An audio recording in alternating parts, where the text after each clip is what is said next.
Fantastic Four, the next steps, the first steps, is the first movie in the Phase 6 MCU lineup. And does it set up a promising future, or is it another slog to show what's to come?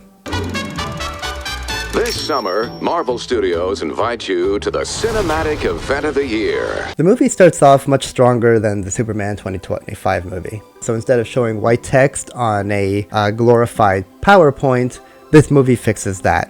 It kicks off with a solid high-energy opener that shows us what the characters do right away.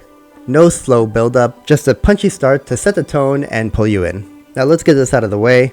The visuals are inconsistent. And it's not just the CGI. For example, Johnny Storm's fake blue eyes made me stare longer than what was intended, completely distracting me from the scene and the dialogue. They reminded me of Johnny Depp's unsettling contacts in Black Mass, or Joseph Gordon-Levitt's plastic nose in Looper. You can see they're fake, and it's distracting for no reason. Well, some reason. I know his eyes are supposed to be blue and all, since he's the brother of Sue Storm. Now here's where we're gonna go full spoiler territory. The entire plot revolves around Reed Richards, which is Mr. Fantastic, and Sue Storm, which is Invisible Woman, to have their very own first kid. And then that first kid seems to share some DNA with the original being that is responsible for all of their powers, basically, is what I understand. And now comes the decision, and of course the original daddy wants to have his son back, or he's just gonna eat Earth. And it's them as a couple and kind of a family to decide if they're going to do that, I guess, kind of, which was actually never hinted in the trailers. So props for keeping that twist under wraps. But that baby, easily the worst CGI I've seen in a long time. So you've got the Thing, and he looks decent. Actually, he looks pretty good, to be honest. But when he's holding that baby from Twilight, he really is not even tracked properly in the arms, and he's just completely distracting from the rest of the scene. But going back on the whole question of giving the baby to this galactic force named Galactus. I am Galactus. The movie presents that interesting philosophical question about would you sacrifice your child for the good of the future or the good of mankind or something. And also I can see how people can relate it to adoption in terms of the original father being able to have full custody of the son or kid or whatever like that anyway. But it's not the first time that this happened in a movie, but it's also the fact that the rest of the world knows it. Like, it's not a secret or anything.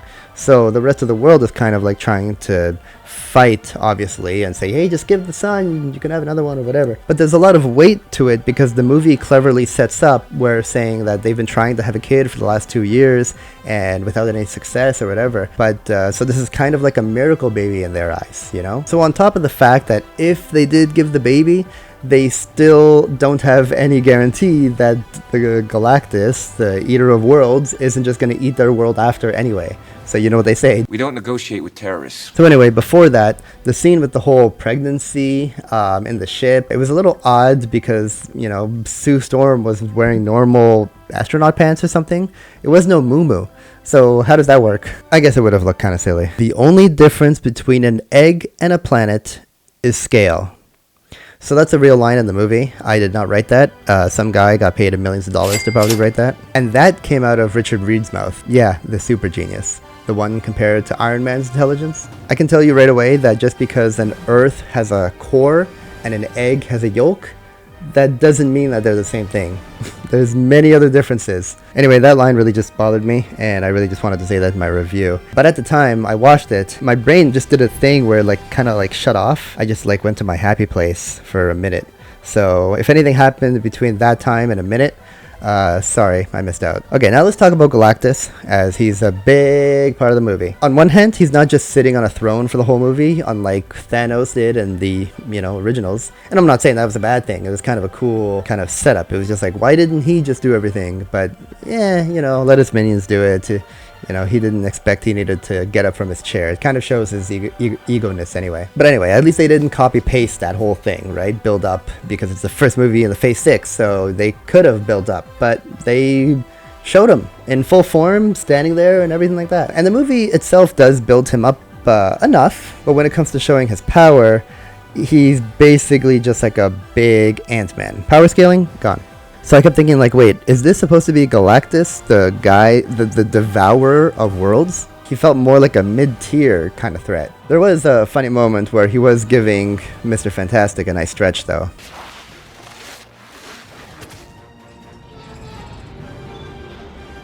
but also how our heroes decided to plan out, and not to mention, once again, how Reed Richards is behind the planning. He didn't have any, like, backup plan, like if Galactus didn't just step on it kind of thing. Like, they seem like they kind of improvised rather than actually having a plan B, plan C, or whatever like that. And also, was it just me, or did I find it really odd once they used the baby as bait, which makes sense, I understand why, obviously. They take the baby back to their home base. They could have taken him anywhere else. But anyway, the point was that they somehow knew that Galactus can see through walls and everything like that. Why did they take him to the home base where he obviously would have destroyed it and everything? Like the little robot friends that they have. And why are superhero movies lately so obsessed with black holes? Especially when it doesn't seem like people know how they work. Superman did it. Now Fantastic Four is doing it. It's like studios think black hole and smart science. But really, it's just another one of those times where my brain can shut off and just let the plot happen. And speaking of weird logic, did they really have to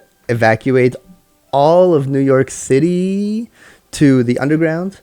I mean, New York City right now has close to 8-ish million people. Probably back then, a lot less probably, I don't know. The point is that that's a lot of people to evacuate underground. Why couldn't they just say like, okay, evacuate, get out, go visit your grandma in Kansas or something, I don't know. There could have just been so many other ways to say it. And then because of that, they set up the Mole Men, which was a little bit of a clunky kind of shoehorned kind of thing, just for this thing to kind of pay off. Oh, and also I really want to talk about Johnny Storm's like super fire magic power, because last time I checked, you know, light clothes on fire and it's gonna disintegrate, evaporate, I don't know, something, but it's gonna be removed off your body basically, right? And I know Johnny Storm can't be flying around naked and everything, so I mean, at least put the super suit on underneath. Every time he's always wearing a super suit. Yeah, it really bothered me that he would just flame on and then flame off and his clothes were perfectly fine. It could have been a good little moment where he's about to flame on, but then he's wearing his favorite jacket, and then he decides to just kind of take it off before he flames on, and all his clothes are destroyed. Johnny, this is Dolce.